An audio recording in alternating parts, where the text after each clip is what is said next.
नमस्कार. Prime time महाराष्ट्रामध्ये मी सुहास आपल्या सगळ्यांचं स्वागत करतो. ठाकरे ब्रँड संपवण्याचा जो कोणी प्रयत्न करेल त्याच्या विरोधात महाराष्ट्रातल्या जनतेच्या प्रश्नांसाठी आणि सगळ्यात महत्त्वाचं म्हणजे मराठी माणसाच्या अस्मितेसाठी, मराठी माणसासाठी, मराठी मातीसाठी आमच्यामधली जी काही भांडणं आहेत ती सगळी क्षुल्लक आहेत आणि आम्ही एकत्र येतो असं हे दोन भाऊ म्हणत महापालिकेच्या निवडणुकीच्या आधी हे एकत्र आले. उद्धव ठाकरे तर असं म्हणाले की आम्ही एकत्र आलेलो आहोत ते एकत्र राहण्यासाठी. पण गेल्या 2 दिवसामध्ये संजय राऊत, शिवसेना ठाकरे गटाचे संजय राऊत आणि इकडे मनसेचे संदीप देशपांडे यांच्यामधले आरोप आणि प्रत्यारोप जर का बघितले तर हे दोन भाऊ आगामी काळामध्ये खरंच एकत्र वाटचाल करणार आहेत का हा प्रश्न या माध्यमातून निर्माण होतोय.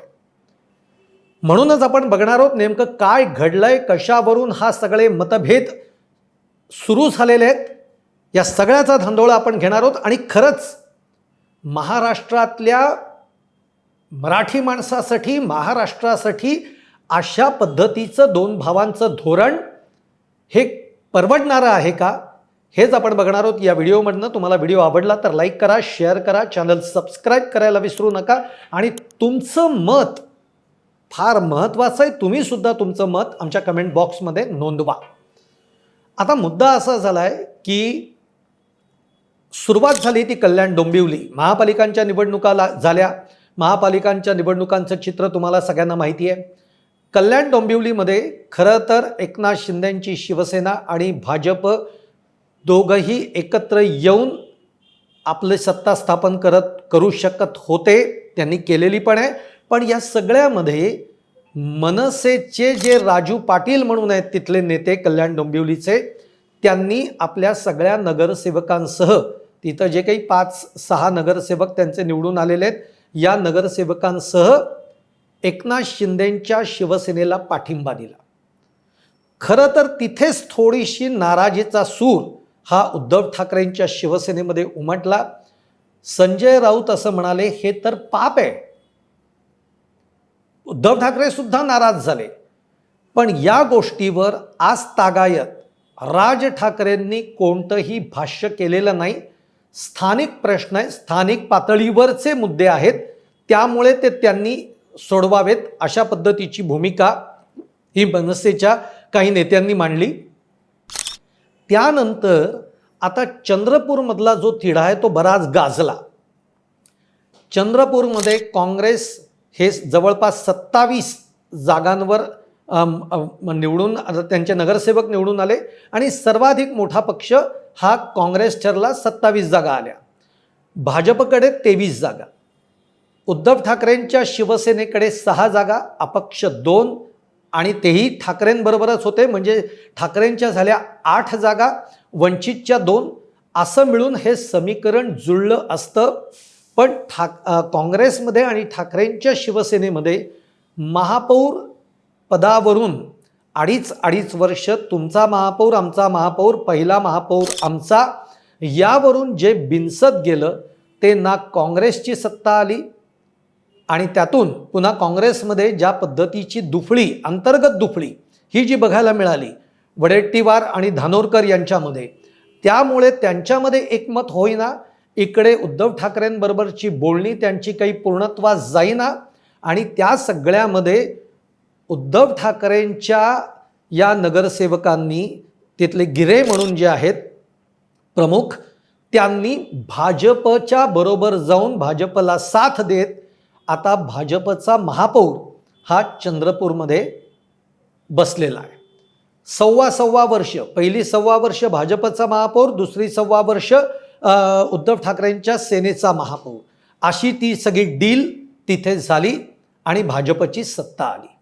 आता ही सत्ता आल्यानंतर हे सगळं सुरू असताना संजय राऊत असं म्हणत होते की चंद्रपूरमध्ये काहीही झालं, विरोधात बसावं लागलं तरी चालेल, पण आम्ही भाजप बरोबर जाणार नाही, भाजपसारख्या पक्षाला आम्ही साथ देणार नाही असं एकीकडे राऊत म्हणतायत आणि दुसरीकडे चंद्रपूरमध्ये ठाकरेंच्या शिवसेनेचे नगरसेवक भाजपला साथ देऊन सत्ता स्थापन करतायत.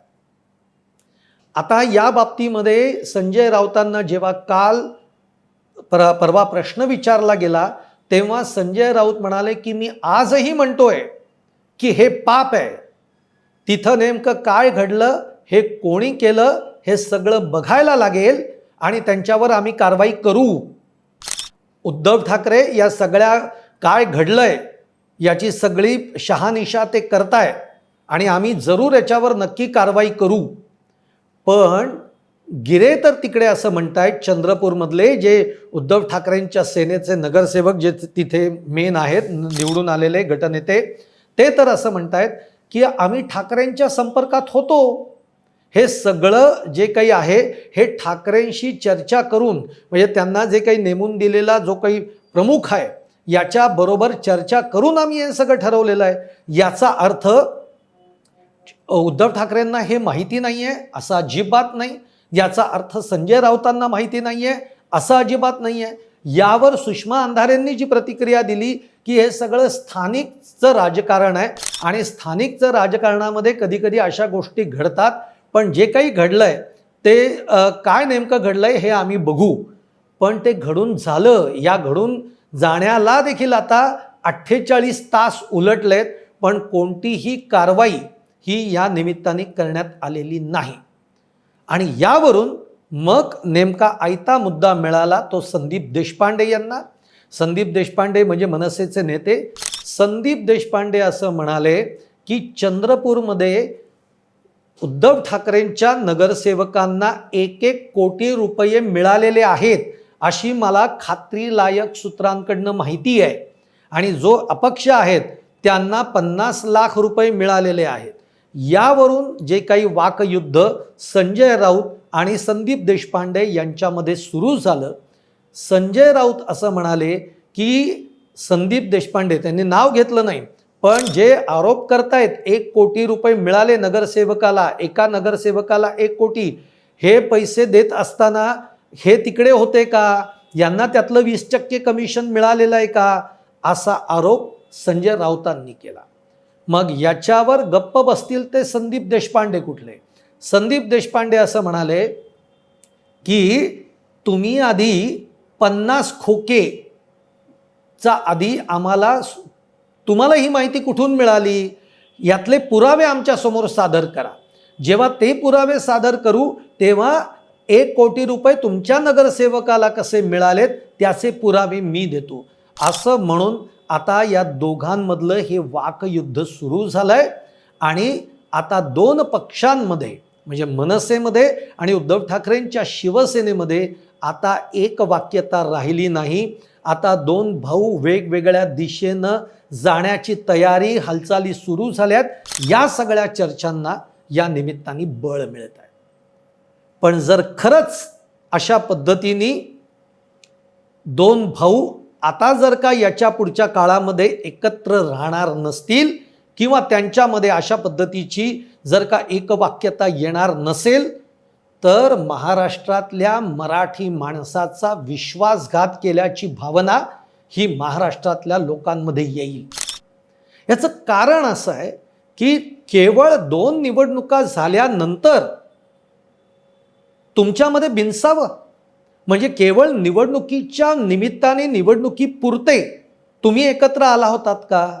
निवडणुकांमध्ये जर का आपला विजय झाला असता तर आपल्याला या सगळ्याचा लाभ मिळाला असता, या हेतून तुम्ही एकत्र आला होतात का, हा मुद्दा आता या निमित्ताने वर येतोय. म्हणजे तुम्हाला मराठी माणसाची, महाराष्ट्रातल्या प्रश्नांची काहीही घेणं देणं नाही आहे. तुम्हाला तुमच्या सत्तेसाठी तुम्ही एकत्र आला होतात. हे जे सत्ताधारी त्यावेळेला बोलत होते तीच गोष्ट खरी ठरतीये का, हा प्रश्न आता तुम्हाला विचारायला जाणार आहे याच्या पुढच्या काळामध्ये. खरं तर हे 2 भाऊ एकत्र यावेत, हे 2 भाऊ एकत्र येत आहेत आणि ते निश्चित येत आहेत. या बाबतीत प्राईम टाईम महाराष्ट्राने सातत्याने हेच व्हिडिओ केलेले आहेत की हे 2 भाऊ एकत्र येत आहेत. जेव्हा या बाबतीमध्ये सगळेजण म्हणत होते की हे दोघं एकत्र येणार नाही. पण मराठी अस्मितेच्या मुद्द्यावर हे एकत्र येतील, ते तो लढा उभा करतील, ते पुढच्या काळामध्ये एकत्रित येऊन एक मतानी महाराष्ट्राच्या प्रश्नांसाठी रस्त्यावर उतरतील, हे आपण सांगत होतो. पण आत्ताचं चित्र हे बदलायला लागलंय की काय, हा प्रश्न निर्माण होतो. आता याच्यावर अनेक मुद्दे येतात. मुद्दा येतो आता त्याच्यामध्ये की 2 निवडणुकांनंतर लगेचच या दोन्ही नेत्यांमध्ये, या दोन्ही पक्ष नेतृत्वांमध्ये हतबलता आलेली आहे का. याचं कारण असं आपल्याला प्रश्न पडतो, कारण जेव्हा हे 2 भाऊ महापालिकेच्या निमित्ताने रणांगणामध्ये उतरले तेव्हा यांनी किती सभा घेतल्या. मुंबईमध्ये 1 सभा घेतली. या सभेमध्ये जरी तुम्ही बघितलं तरी खरंच तिखटपणाची ती धार होती का, असा प्रश्न उपस्थित व्हायला लागतो. आता ठाण्यामध्ये 1 सभा घेतली, नाशिकमध्ये 1 सभा घेतली, झालं. 3 सभा फक्त या 2 भावांनी एकत्रित घेतल्या. एवढं पुरेसं होतं का, तर अजिबात नाही. तुम्हाला जर का सगळं राज्य ढवळून काढायचं होतं तर तुमच्या कमीत कमी 12-15 सभा या एकत्रित व्हायला पाहिजे होत्या, पण त्या झाल्या नाहीत. हा सगळ्यात महत्त्वाचा आणि कळीचा मुद्दा आहे. आता मधल्या काळामध्ये निवडणुका नाही आहेत, आता निवडणुका संपल्या, निवडणुका नाही आहेत, आणि म्हणूनच आता आपल्याला सत्तेच्या बरोबर जाण्याशिवाय, सत्तेच्या बरोबर राहण्याशिवाय आणि त्यातून जो काही आपल्याला निधी आपल्या पदरात पाडून घेता येईल तो घेण्याशिवाय आपल्याकडे पर्याय उरला नाही आहे का, अशी काही मानसिकता या दोन्ही भावांची झालेली आहे का, हे या निमित्ताने समोर येतं. खरं तर या दोघांनी इतकी ताकद आहे. आत्ता देखील मुंबई महापालिकेमध्ये सगळ्यात स्ट्रॉंग विरोधी पक्ष म्हणून उद्धव ठाकरेंची शिवसेना आहे. मनसे जरी 6 जागांवर निवडून आलेलं असलं तरी मनसे एकजुटीनं, जर हे 2 भाऊ एकजुटीनं मुंबई महापालिकेमध्ये विरोधी बाकांवर आवाज उठवत बसले, मुंबईतल्या प्रश्नांवर जर का आंदोलनं करायला लागली, मुंबईच्या मराठी माणसासाठी म्हणून जर का त्यांनी प्रश्न लावून धरले, तर खऱ्या अर्थाने मुंबईतल्या मराठी माणसाला हे 2 भाऊ एकत्र आल्याचा आनंद होईल. पण तशी स्थिती खरंच होताना दिसतीये का, तर ती दिसत नाही. ती दिसत नाही. आजच तुम्ही बघा, म्हणजे अशा पद्धतीचा प्रयोग किंवा अशा पद्धतीची स्थिती ही भाजपकडनं सुद्धा होत होती. अकोटमध्ये भाजप MIM बरोबर युती करत होतं, तिकडे अंबरनाथमध्ये काँग्रेस बरोबर करत होतं. पण जसं या गोष्टींची चर्चा वाढली तसं देवेंद्र फडणवीस समोर येऊन म्हणाले की आम्ही यातनं माघार घेतोय, आम्ही ही युती करणार नाही अजिबात, विरोधात बसायला लागलं तरी चालेल, आणि ती त्यांनी कृती केली. आज कल्याण डोंबिवलीमध्ये या सगळ्या गोष्टी होऊन अनेक दिवस झाले, राज ठाकरे एकही वाक्य बोलले नाहीत. खरं तर भूमिका जी असते पक्षाची ही त्या नेतृत्वानं घ्यायची असते, पण इथं नेतृत्वच हतबल आपल्याला दिसतंय. तिकडे राजू पाटील हे भूमिका घेत आहेत आणि एकनाथ शिंदेंच्या शिवसेनेबरोबर ते हातमिळवणी करतायत आणि राज ठाकरे काहीच बोलत नाही आहेत. असं नाही होत. चंद्रपूरमध्ये देखील तेच घडलंय. संजय राऊत म्हणतायत की हो हे पाप आहे, पण पाप आहे 48 तास उलटून झाले तरी कारवाई काय झाली आहे, कुणावर झाली आहे? या 6 नगरसेवकांवर तुम्ही कारवाई केलीत नाही. ते जे गिरे म्हणतायत की आम्ही मातोश्रीच्या संपर्कात होतो, मग ज्यांच्या संपर्कात ते होते त्यांच्यावर कारवाई तुम्ही करणार आहात का? कोणीच काही बोलत नाही आहे. हे फक्त पाप आहे एवढंच म्हणून या गोष्टीवर पांघरून टाकण्याचा प्रयत्न हा होतोय. आणि खरंच सांगतो मित्रांनो की या 2 भावांनी एकत्र राहावं, एकत्र येऊन काम करावं, ही तमाम महाराष्ट्राच्या लोकांची इच्छा आहे. यांनी महाराष्ट्रातल्या प्रश्नांवर रस्त्यावर उतरावं, राज्य फिरावं दोघांनी, आता किती मुद्दे आहेत. सगळ्यात महत्त्वाचा मुद्दा या आज महाराष्ट्रामध्ये शेतकऱ्यांच्या आत्महत्येचा आहे. या आत्महत्येच्या मुद्द्यांवरनं या दोन भावांनी रान उठवायला पाहिजे. पण आत्ताच या दोन भावांमध्ये आपण बघतोय की एक वाक्यता होत नाही आहे. हे दोन भाऊ आता वेगवेगळ्या दिशेला चाललेत की काय, असा प्रश्न या माध्यमातून आता निर्माण व्हायला लागला आहे. याची चर्चा व्हायला लागलेली आहे. म्हणजे जे भाजपचे काही नेते जे म्हणत होते ना की हे फक्त निवडणुकीपुरतेच तुम्हाला एकत्र दिसतील, हे पुढे एकत्र राहणार नाहीत, ह्याच गोष्टींना बळ मिळतंय का, ही स्थिती खरं तर या निमित्ताने आता निर्माण होती आहे. कितीतरी मुद्दे आहेत. मी आता एक शेतकऱ्यांचा मुद्दा मांडला, बेरोजगारीचा प्रश्न आहे. आज मंत्रिमंडळांमध्ये जे काही निर्णय होतात, ज्या काही कॉन्ट्रॅक्ट्स दिली जातात, याच्यावरनं तुम्ही प्रश्न विचारू शकता, याच्यावरनं तुम्ही सरकारला घेरू शकता. पण हे काहीच करण्याची मानसिकता या दोन भावांकडे दिसत नाहीये, हा मुद्दा येतोय. आणि म्हणून कोणीच काही बोलत नाहीये. प्रत्येक जण आपापला स्वार्थ, आपापला फायदा कुठे आहे त्या दिशेने तो पळ काढतोय. आणि हेच दुर्दैवी आहे. आणि म्हणून म्हणतात ना की नेतृत्वाची कसोटी जी आहे ना ती तेव्हाच लागते जेव्हा सगळ्यात अडचणीचा काळ असतो. या अडचणीच्या काळात सुद्धा आपली भूमिका, आपल्या पक्षाची मतं ही जर का तुम्ही ठाम ठेवू शकलात आणि ती घेऊन जर का तुम्ही जनतेच्या समोर ठामपणाने उभं राहिलात, तर ती जनता तुमच्या पाठीशी उभी राहते. पण वेळोवेळी तुमच्या भूमिका जर बदलत गेल्या तर तुमच्यावर विश्वास उरणार नाही, ही स्थिती आहे. आज तुम्ही भाजपला, आता चंद्रपूरमधल्या या सगळ्या म्हणजे जिथं उद्धव ठाकरेंच्या नगरसेवकांनी भाजपला पाठिंबा दिला सत्तेसाठी, तिथे आता उद्धव ठाकरे असतील, संजय राऊत असतील, भाजपला कोणत्या तोंडाने तुम्ही बोलणार आहात? तुम्ही कोणत्या तोंडाने त्यांना प्रश्न विचारणार आहात? तुम्ही कोणत्या तोंडाने हिंदुत्वाचे मुद्दे तुम्ही त्यांच्यासमोर आणणार आहात? किंवा भाजप कसं सगळ्यात लबाड पक्ष आहे हे जे तुम्ही सांगू पाहताय, हे आता तुम्ही कसं सांगणार आहात?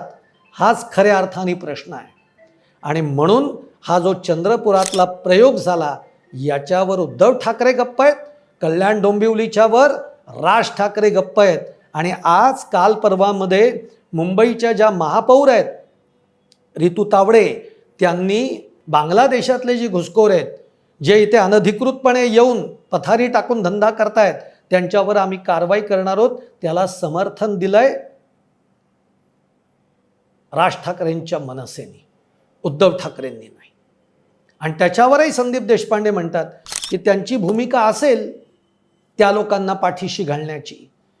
म्हणजे तुमच्या दोघांमध्ये कशा पद्धतीने आता मतभिन्नता समोर यायला लागली आहे, हा मुद्दा आहे. महापौर निवडीच्या वेळी सभागृहातनं उद्धव ठाकरेंचे नगरसेवक महापौरांच्या भाषणानंतर, उपमहापौरांचं भाषण सुरू होताच त्यांनी सभात्याग केला, पण मनसेच्या नगरसेवकांनी केला नाही. कुठे आहे तुमची एकवाक्यता? कुठे आहे तुमचा एकनिष्ठपणा?